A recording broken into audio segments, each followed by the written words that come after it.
Akkanti gara kemarin sabar di jalan masih disahkan nih. Mal tiga sih ya, nabar itu sih daman, nabar itu ya teh karena kita ini man nabar itu. Amma nagar tahu ini minaman opsi akad makaba opsi makaba. Dhugaa rabbi miiliyoona hojjaa sagalee kiyya kanarratti uummanni Oromoo akka sagalee naa ta'ee mana kana na baasan niitittiin tun odoo sadarkaa tokkorraan nan gahi odoo rakkoo cimaa keessa rakkoo uummanni kiyyallee naa birmatee na qaqqabuu hin dandeenye keessa odoo nan geessisin akka sagalee naa ta'anii mana kana keessaa na baasan akka biirootti na deebistu akka uummanni sagalee naa ta'ee biirootti na deebistu barbaada dhugaa rabbi naa kan ta'e bakka obsi daangaa qaba inuman obsi. Sababuma ijoolleeti yaadi kan obsan kun hundi ijoolleeti yaakan laatti na nyaatti. Mana kana keessatti guyyaan halkan natti ta'e halkan guyyaa natti ta'e. Sagalee biyya kanarra dhaabiti viidiyoo na hojjedhu. Dhugaa rabbi ijoolleen akka sagalee naa ta'u uummanni Oromoo feemasoota biraan akka naa geessu. Naagamte bakka asuma. Wannan ta'us wannan ta'us wallaale bakka naagamte dhugaa rabbi. Inni namaa obsa qaba obsee naagamte bakka amma hin danda'u dhugaa waaqayyo. Surmaanii ijjataa fi teessuma nama uwwite. Qaaraa kan na xaraksiisti karaanuu nyaattanaan jetti. Wanna nyaatan hunda isaatu lakkooftee buuphaa lakkoofte. Wanna tokko wanni mana kana keessatti hin ta'u wanna hin jiru. Kasisiin jedhaa bakka naagamte. Nama obsa qaba obseetti dadhabee akkasiin biirootti na deebistu uummanni Oromoo akka sagalee naa ta'u baasteetis biirootti nan deebisu manuma kana keessatti natti taphatti malee odoon na deebisis jeen birri kiyyaas akka warri biiroo irraa naa bu'an biiroo lakkoofsaa siin qabu kan Itoophiyaa siifan kenna lakkoofsa biiroo Itoophiyaa siifan kenna yoo barbaadde.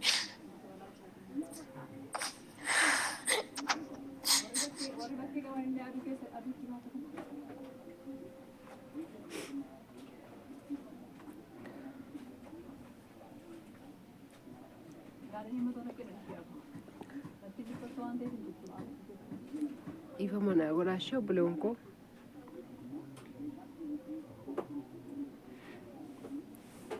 anuu nama ta'ee namni biraa rakkina ofiitti himata anuu nama ta'ee isin immoo naan dabarsitanii maal akka ta'e hin beeku baay'ee natti dhaga'ama garuu jechuun dhugaa waaqayyooti inni ulfaata haalli mana namaa garuu ani immoo mataa dhukkubaara ofii kottu kiniinii lama reefi liqimsee ga'e.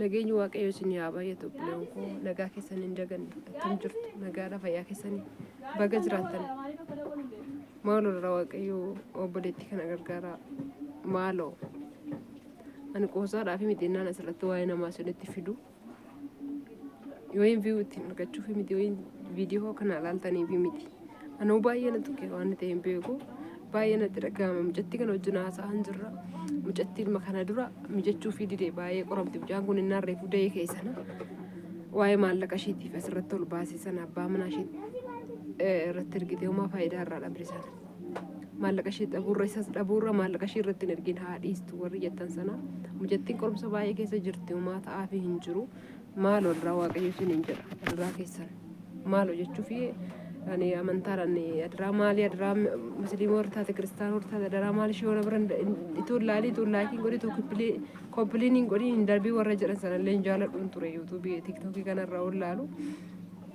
adiraa isiniin jedha dhugaa waaqayyo mucattiin kun rakkoo guddaa keessa jirti niitiin aca barbartee kana dura maallaqa dhoowwattee ni jirti maallaqa ji'a tokkoomoo waan ta'e dhoowwattee ni jirti.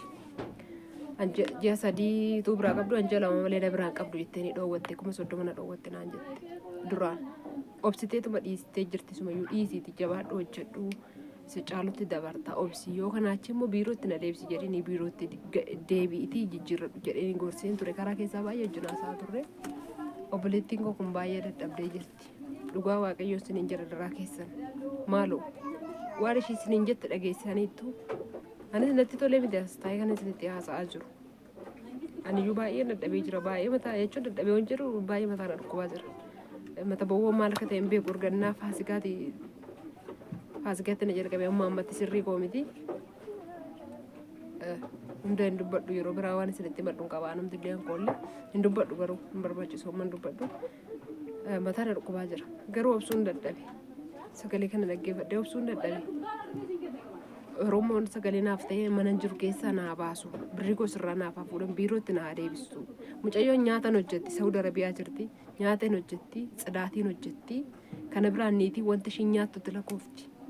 Nyaati jettee ageessanitti unqulaalii kanallee lakkoofte keessa jettee amma dheengadda mana kana qulqulleessaa olii uffata kabataa keessaa muluu gadi guurteette qubsaatinii keessaa muluu uffata gadi guurtee tokko sinaan jettette sababni ishiin kana gooteef immoo diyaajii yookaan hindaaqqoo naqaanika isa wallaalte maqaa sanatti fakkaate naqaanika jedhama yookaan immoo akka qoonqaa biraatti hin beeku ishiin diyaajii hindaaqqoo naan jette naqaanika xabbasa san hin beektu miti intalli ishii irraa nyaatte jette kaleessumti fireeshan bule jette fireeshanan sana tafeette fireeshanan sana ati godhadhu nyaadhu keetidha naa jette dhiisteette intalli ishee jennaanan boru waan hin qursii nyaadhu hin qabu haa bulu qursiin godhadha boruufiin jedheen ol kaawwadheen nyaadhu jedheette ganama isaa keessa baafadhee nyaadhe jette fireeshanan sana dhufteet kun birrii widdiidhaan bitame maaliif nyaatta naan jette haati ishii na fuulduraa fuutee firee lama bichaa natti darbattee fuutee nyaatiin naan jette isumarraa kaaftee na qabdeerti duraan immoo akkanatti na qabdee jette mucattiin baay'ee miidhamtee jirti amma foolisiin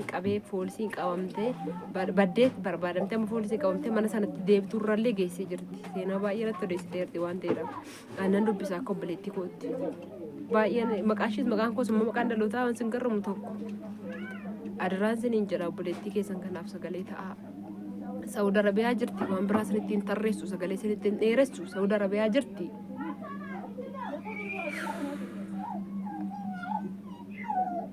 Maaloo akka ishiin baatee biirootti deebitee yookaan mana biraa galtu waggaaf jeejaa bichaadha erga jeejaa sooree qabattee erga mana sana seentee guyyaa 30 yeen gaddaa miti guyyaa meeqaa maaloo sagalee ta'aa fi obboleettii keessan kana anaa maanaan godina yeroo namni rakkate walaa gargaaru dheengadda sinitti meen ture. Jettii beerutti jirtu rakkataa jirtu naafuudha gara keessanitti daldalaa keessanitti naa himaa nama barbaadde jennaan danii amma mucayyoo ishiin kun immoo ishii sunillee tsidaatii bichaa hojjetti ishiin kun immoo nyaatallee hojjettiin tokkostiin qulqulleessitii fooqiidhaan madakaatee wanti hundumtuu alwalmarraa taate asii deemteeti hojii hundumaan hojjetti nyaataan hojjedhuttillee hin qannaatettaniitiin itti natti aartetti nyaataan bareechee mi'eessee hojjedhu kanallee in aarti jette qinaatii qabdi niitiin dambizaatis illee hin qabdi amma na huutee akkanatti na gootee na huutee lubbuu kona kee baasuu kaatetti irra geesse jette yeroo dambizaatiin sun itti ka'u of hin beektu adaraa siniin jedha Oromoo ishiin Oromootti naa dabarsi jettee mammaa ishii ilaalaate adaraa Waaqayyoo obboleettii kana Saudi Arabiyaa keessa jirti lakkoofsa bilbila ishii immoo jalaa nan argadda laata toon argadde siniifan kaa'a. Immoo jala galee ilaaleeti hin jiru maqaa ishiitu kun meenan laala maaloo adaraa siniin jedha obboleettii kana baasaa hin jiru lakkoofsi ishii bakka jirtu sinitti himtu daqiiqaa tokko na hojii osoo hin dandeessitee nan dawwalaafi baasaa maaloo biirootti deebisaa nyaata hin dandeessi botaatti geeddara maaloo namni gaafa du'e namni gaafa iji isaa jaame ijoollee qabdi ilmoo ofii qabdi ijoollee intala waggaa 12 qabdi mucaa dhiiraa tokko qabdi dubartii tokko qabdi. Ijoollee 3 qabdi yaada mana dubartiin kun obboleettiin keenya kun obboleettiin keessan kun garuu jireenyaan fooyyeffadha jetteeti biyyaa deemte. Wayin dhirsarraa ammallee boqonnaan qabdu wayin ofirraa boqonnaa qabdu wayin immoo asarri ishiirraallee boqonnaan qabdu maaloo sin jalaa gubattee adaraa gooftaa Yesuus. Bakka jirtu naannaa jirtu haa dubbatattu yoo daqiiqaa tokko haasa'uun itti tola ta'e yoo niitiin biran jirtu ta'e ittan dawwala dhaggeeffadha. Anoomaan dubbadhu dhugaa kana caala waan hin dubbadhu soomaan qabu silkii waamaa jira laa kunoo.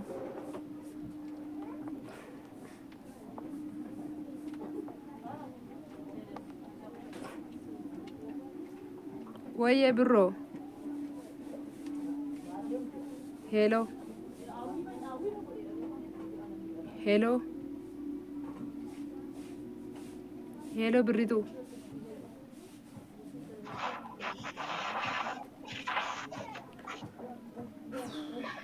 Bro kau dubbachuu sitti tola?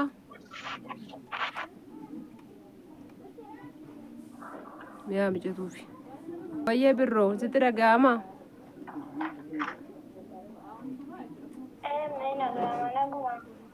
Irratti dubbachuu sitti tolaa birru nagaa bultee.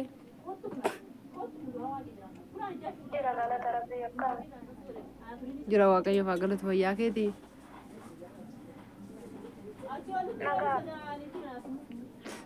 Birroo.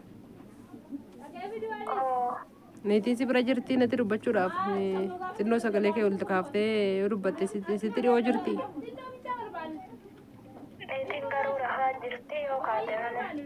Ishii suuta jedhiiti.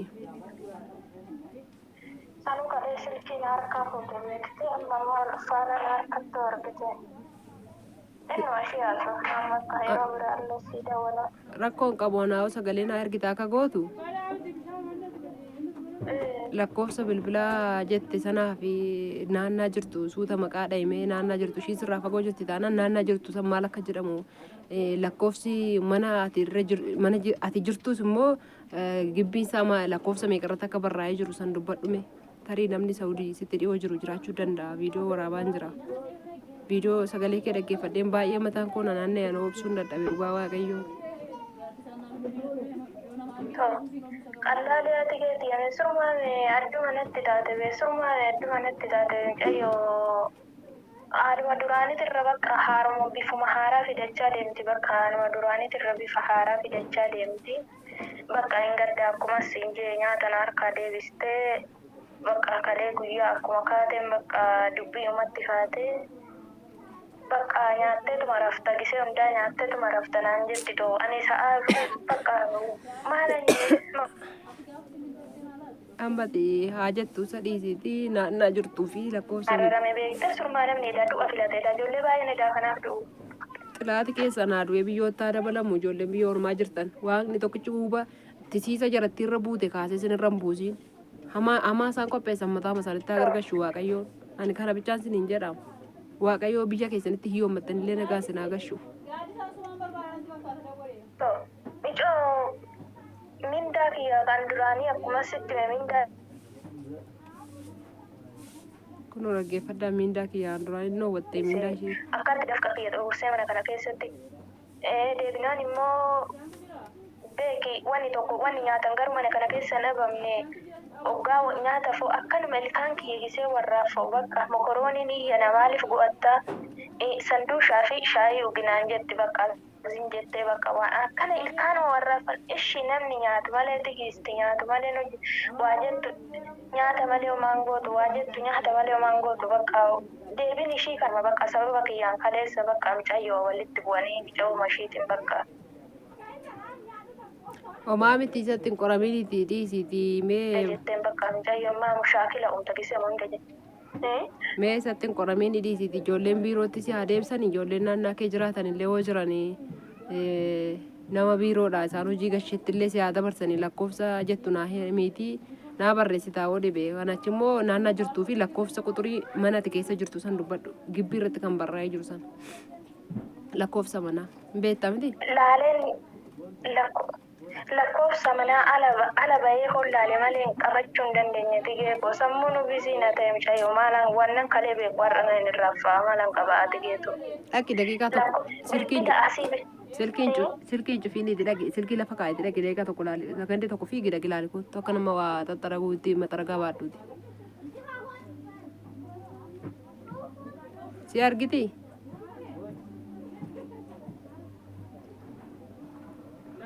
Ilaaltee haa dhuftu obboleewwan kiyyaa homaa gochuu hin danda'u. Bakkuma jirtu dubbatadhu lakkoofsi manaa hafu yoo si dhibe rakkoo hin qabu bakka ati jirtuu fi lakkoofsa Saawudii maal jedhama naannichi? Naannoon isaa Abahaan jedhama maalan beeka naannoon isaa Abahaan jechuun malee naannoo isaa bakkee kana jeen beekamu. Bakka Abahaan jedhama jechuudha lakkoofsi ishee wallaalte rakkoo hin qabu lakkoofsa bilbila kee immoo forfaalii kee jala galee nan dhabee.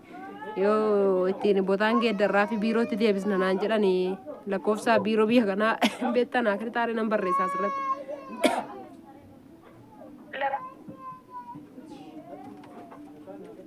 Duraan gaanii silkii qabachaan turre waan ta'eef niititti ni fuutee ishii maaf kennite amma immoo ganaan kennitu maaliif biirootti dawwaluu taati naan jetti lakkoofsa biiroo Itoophiyaa malee kana siin qabu beekte Itoophiyaa qofan qabaa.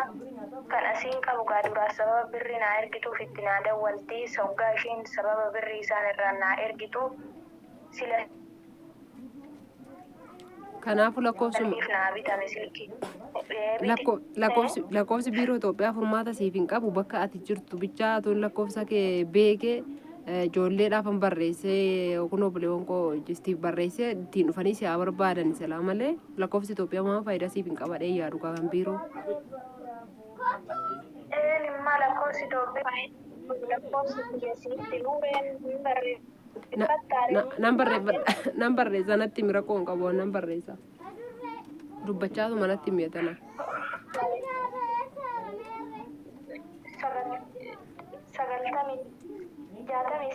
Lakkaan koodii dhiisii tara gaagayituma lakkoofsa Itoophiyaa natti misuutu malee duwwaa 9 kan biiroo Itoophiyaa jechuudha. Wayin koodii masa. Kan biiroo Itoophiyaa. Kan kamitti amma kanatti natti mukaate 90 wayii kun.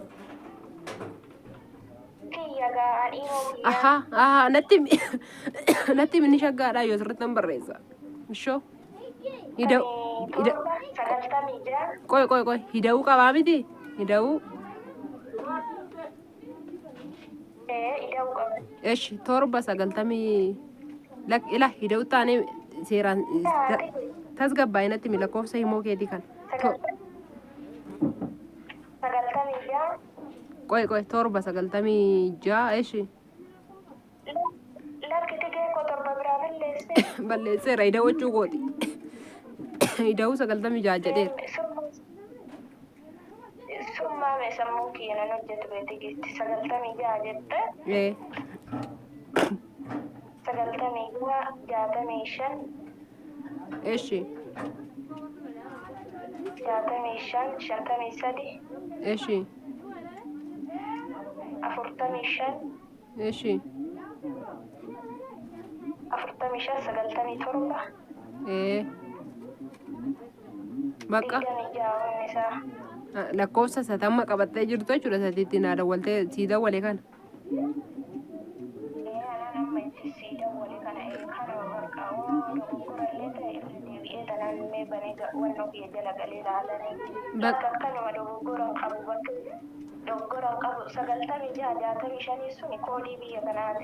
Beeku jedhe akkamitti barreessaa asirratti sii maxxansa ittiin si'aa barbaadanii silkii naaraa himoo irratti wasaappii minaamni hin qabdu miti himoo bichaa malee. Wasaappii minaamina silkiin meeji'a shan qofame kaardii birrii baaf simii baaf 72 beenarraa fuutee riyaala birrii biyya kana birrii 100 birrii 72 narraa fuutee simii sii baasan simii sii baasan oti gadi ba'ee siifan kenna gadi ba'iiti waan sabaa qarramii asidi naan jette narraa fuutee simii anas sii baase naan jette simii sun immoo guddate yookaan birrii 50 ba'a bakka ji'a 3 qofa hojjetee narratti cufe simii waan ta'e narratti cufe miseejii narratti ergeetu kanarratti cufe birriin kiyyas naan deemine simiin kiyyas naan hojjenne amma waan waayifaa mana keessa jiru waayifaa mucooti irratti naa hidhe beette rakkoo odoonaan matasa waayifuma kana odoon irratti cuftee bakkana jiraa'ee bakkas jiraa'ee namni tokko odoon du'e nan argu rakkoon qabu bagan silkii keessa kana fudhadhe lakkoofsa bilbilaa kee bagan akka dibala nu qaxxe taasiif hin dawwalaate waan takka rakkata taanaan udaataa irra sin dhaba taanaan abshireeshii gaafa ciccicciqee sitti kaaftee jettu amma ijoolleen keenya si qaqqabanitti milikita naa godhiiti bahuufan jira yookaan immoo waan akka gaafa ishiin bakka manaa si baasutti jette waan takka ta'u gibbii kee hanbayin milikita sagalee naa ergaan immoo sanaan booda waayifaa daataa irraa sidhamnaan qaxxitaan sii dawwala maallaqa birrii bitakittiidha badaa miti guutee kanaafiyyuu amma immoo iddoo jirtu yoo ijoolleen silkii haaraa sii dawwalanii jalaa kaasii immoo irratti lakkoofsa kee asirratti maxxanseetan siif gadhiisa ishii.